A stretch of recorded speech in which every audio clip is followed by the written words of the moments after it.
November ಕ್ರಾಂತಿಯ ಚರ್ಚೆ ಸಿಎಂಗೆ ಡಿಕೆಶಿ ಬಣ ಶಾಕ್ ಕೊಟ್ಟಿದೆ. ಸಿಎಂ ಸಿದ್ದರಾಮಯ್ಯರ ಕಾರ್ಯಕ್ರಮಕ್ಕೆ ಡಿಸಿಎಂ ಡಿಕೆಶಿ ಬಣದ ಶಾಸಕರು ಇವತ್ತು ಗೈರಾಗಿದ್ದಾರೆ. ಬೆಂಗಳೂರು ದಕ್ಷಿಣ ಜಿಲ್ಲೆಗೆ ಇವತ್ತು ಸಿಎಂ ಸಿದ್ದರಾಮಯ್ಯ ಭೇಟಿಯನ್ನ ಕೊಟ್ಟಿದ್ರು. ಬೆಂಗಳೂರು ದಕ್ಷಿಣ ಜಿಲ್ಲೆಯಲ್ಲಿ ದಾರುಲ್ ಖುರಾನ್ ಕ್ಯಾಂಪಸ್ ಉದ್ಘಾಟನೆಗೆ ಮುಖ್ಯಮಂತ್ರಿ ಸಿದ್ದರಾಮಯ್ಯ ಅವರು ಹೋಗಿದ್ರು.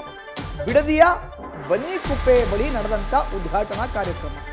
ಸಿಎಂ ಬಂದ್ರು, ಬಟ್ ಬೆಂಗಳೂರು ದಕ್ಷಿಣ ಜಿಲ್ಲೆಯ ಶಾಸಕರು ಬಂದಿಲ್ಲ. ನೋಡಿ, ಬೆಂಗಳೂರು ದಕ್ಷಿಣ ಜಿಲ್ಲೆಯಲ್ಲಿ ಯಾವೆಲ್ಲ ವಿಧಾನಸಭಾ ಕ್ಷೇತ್ರ ಬರುತ್ತೆ? ಕನಕಪುರ, ಡಿಸಿಎಂ ಡಿಕೆ ಶಿವಕುಮಾರ್ ಅವರು ಪ್ರತಿನಿಧಿಸೋ ಅಂತ ಕ್ಷೇತ್ರ, ಅವ್ರು ಬಂದಿಲ್ಲ. ಇನ್ನು ರಾಮನಗರ, ಇಕ್ಬಾಲ್ ಹುಸೇನ್ ಅವರು ಡಿಕೆಶಿ ಬಣದಲ್ಲಿ ಗುರುತಿಸ್ಕೊಂಡವರು, ಅವರು ಬಂದಿಲ್ಲ. ಚನ್ನಪಟ್ಟಣ ಬೆಂಗಳೂರು ದಕ್ಷಿಣ ಜಿಲ್ಲೆಯಲ್ಲಿ ಬರುತ್ತೆ, ಸಿಪಿ ಯೋಗೇಶ್ವರ್ ಅವರು ಬಂದಿಲ್ಲ. ಈ ಮೂಲಕ ಕಾರ್ಯಕ್ರಮಕ್ಕೆ ಇವ್ರು ಯಾರೂ ಬಂದಿಲ್ಲ. ಡಿಕೆ ಶಿವಕುಮಾರ್ ಬಣದ ಶಾಸಕರು ಯಾರೂ ಕೂಡ ಇವತ್ತು ಬಂದಿಲ್ಲ. ಯಾರೆಲ್ಲ ಗೈರು ಅನ್ನೋದನ್ನ ನೋಡೋದಾದ್ರೆ, ಕಾರ್ಯಕ್ರಮಕ್ಕೆ ಬರಲಿಲ್ಲ ರಾಮನಗರ ವಿಧಾನಸಭಾ ಕ್ಷೇತ್ರದ ಕಾಂಗ್ರೆಸ್ನ ಶಾಸಕ ಇಕ್ಬಾಲ್ ಹುಸೇನ್.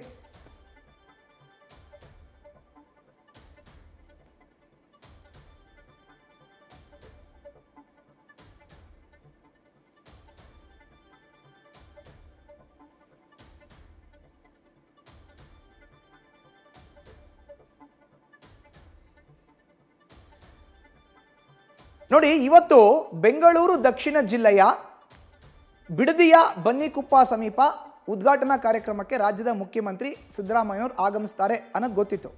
ಈ ಕಡೆ ಡಿಸಿಎಂ ಡಿಕೆ ಶಿವಕುಮಾರ್ ಅವರ ತವರು ಜಿಲ್ಲೆ ಬೆಂಗಳೂರು ದಕ್ಷಿಣ ಜಿಲ್ಲೆ ಕನಕಪುರ ವಿಧಾನಸಭಾ ಕ್ಷೇತ್ರವನ್ನು ಅವರು ಪ್ರತಿನಿಧಿಸ್ತಾರೆ.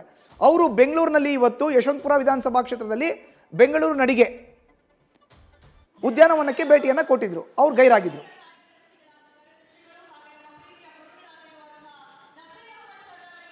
ಹೆಚ್ಚಿನ ಮಾಹಿತಿಯನ್ನು ನೀಡ್ತಾರೆ ನಮ್ಮ ಪ್ರತಿನಿಧಿ ಮೋಹನ್. ಈಗ ನೇರ ಸಂಪರ್ಕಕ್ಕೆ ಜಾಯ್ನ್ ಆಗಿದ್ದಾರೆ. ಮೋಹನ್, ನೋಡಿ, ಇವತ್ತು ಸಿಎಂ ಬರ್ತಾರೆ ಅಂತ ಹೇಳಿದ್ರೆ ಆಬ್ವಿಯಸ್ಲಿ ಆಡಳಿತ ಪಕ್ಷದ ಶಾಸಕರು ಅಲ್ಲಿ ಉಪಸ್ಥಿತರಿರ್ತಾರೆ. ಸಿಎಂ ಎಡ ಮತ್ತು ಬಲದಲ್ಲೇ ಗುರುತಿಸ್ಕೊಳ್ತಾ ಇರ್ತಾರೆ. ಇವತ್ತು ಸಿಎಂ ಬರ್ತಾರೆ ಅಂತ ಗೊತ್ತಿದ್ರು ಕೂಡ ಬೆಂಗಳೂರು ದಕ್ಷಿಣ ಜಿಲ್ಲೆಯ ಕಾಂಗ್ರೆಸ್ನ ಶಾಸಕರು ಯಾರೂ ಬಂದಿಲ್ಲ ಕಾರ್ಯಕ್ರಮಕ್ಕೆ. ಈ ಮೂಲಕ ಡಿಕೆ ಶಿವಕುಮಾರ್ ಬಣದ ಶಾಸಕರು ರವಾನೆ ಮಾಡಿದಂಥ ಸಂದೇಶವನ್ನು ಉಲ್ಲೇಖ ಮಾಡೋದಾದ್ರೆ, ಮಧುಸೂದನ್, ಏನೋ ಇವತ್ತು ಸಿಎಂ ಕೂಡ ಬೆಂಗಳೂರು ದಕ್ಷಿಣದ ಒಂದು ಬನ್ನಿಕುಪ್ಪೆ ಗ್ರಾಮದಲ್ಲಿ ನಡೀತಕ್ಕಂತಹ ದಾರುಲ್ ಖುರಾನ್ ಕ್ಯಾಂಪಸ್ ಅನ್ನೋ ಒಂದು ಉದ್ಘಾಟನಾ ಕಾರ್ಯಕ್ರಮಕ್ಕೆ ಬಂದಿರ್ತಾರೆ. ಆದರೆ ಈ ಒಂದು ಕಾರ್ಯಕ್ರಮಕ್ಕೆ ಜಿಲ್ಲೆಯ ಶಾಸಕರು ಕೂಡ ಗೈರಾಗಿರ್ತಕ್ಕಂಥದ್ದು ಪ್ರಮುಖವಾಗಿ ಇಲ್ಲಿ ಸ್ಪಷ್ಟವಾಗಿ ಗೊತ್ತಾಗ್ತಾ ಇದೆ.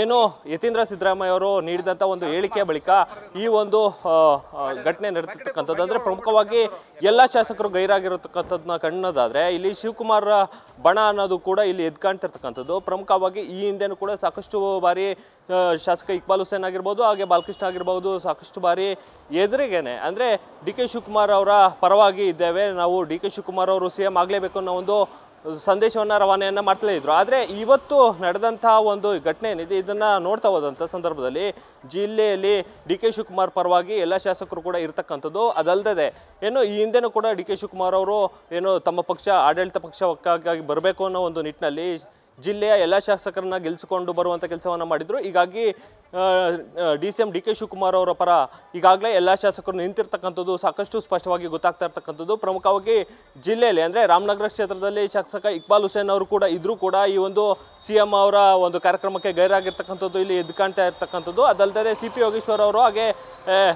ಕೂಡ ಚನ್ನಪಟ್ಟಣ ಕ್ಷೇತ್ರದಲ್ಲೇ ಕೂಡ ಇದ್ದಾರೆ. ಅದಲ್ಲದೆ ವಿದೇಶ ಪ್ರವಾಸವನ್ನು ಇತ್ತ ಸಿಪಿ ಯೋಗೇಶ್ವರ್ ಅವರು ಮಾಡಿದರೆ ಡಿಸಿಎಂ ಅವರು ಕೂಡ ಬೆಂಗಳೂರಿನಲ್ಲಿ ಇರ್ತಕ್ಕಂಥದ್ದು. ಯಾವೊಬ್ಬ ಅಂದರೆ ಸಿಎಂ ಬಂದಂಥ ಸಂದರ್ಭದಲ್ಲಿ ಎಲ್ಲ ಶಾಸಕರು ಕೂಡ ಎಡಬಲದಲ್ಲಿ ಇರ್ತಕ್ಕಂಥದ್ದು. ಅದಲ್ಲದೆ ಜಿಲ್ಲೆಗೆ ಬೇಕಾದಂತಹ ಅನುದಾನ ಆಗಿರ್ಬೋದು ಅಥವಾ ಇನ್ನಿತರ ಕೆಲಸ ಕಾರ್ಯಗಳನ್ನು ಮಾಡಿಸ್ಕೊಳ್ಳಿಕ್ಕೂ ಕೂಡ ಏನು ಸಿಎಂ ಹಿಂದೆ ಮುಂದೆ ಓಡಾಡುವಂಥ ಕೆಲಸವನ್ನು ಮಾಡ್ತಾರೆ. ಆದರೆ ಇಲ್ಲಿ ಏನು ಸಿಎಂ ಬದಲಾವಣೆಯ ವಿಷಯ ಯಾವಾಗ ಬಂತು, ಮುನ್ನೆಲೆಗೆ ಬಂದಂಥ ಸಂದರ್ಭದಲ್ಲಿ ಇಲ್ಲಿ ಗೈರಾಗಿರ್ತಕ್ಕಂಥದ್ದು. ಅದಲ್ಲದೆ ಡಿಸಿಎಂ ಅವರ ಪರವಾಗಿ ನಾವು ಇದ್ದೇವೆ ಅನ್ನೋ ಒಂದು ಸ್ಪಷ್ಟ ಸಂದೇಶವನ್ನು ನೀಡಲಿಕ್ಕೆ ಈಗಾಗಲೇ ಮುಂದಾಗಿದ್ದಾರೆ ಅನ್ನೋದು ಕೂಡ ಇಲ್ಲಿ ಎದ್ದು ಕಾಣ್ತಾ ಇರ್ತಕ್ಕಂಥದ್ದು. ಮಧುಸೂದನ್, ಧನ್ಯವಾದ ಮೋಹನ್ ನಿಮ್ಮ ಮಾಹಿತಿಗೆ. ನ್ಯೂಸ್ ಫಸ್ಟ್ ನಿರ್ಭೀತಿಯಿಂದ ನಿಮ್ಮ ಪರವಾಗಿ.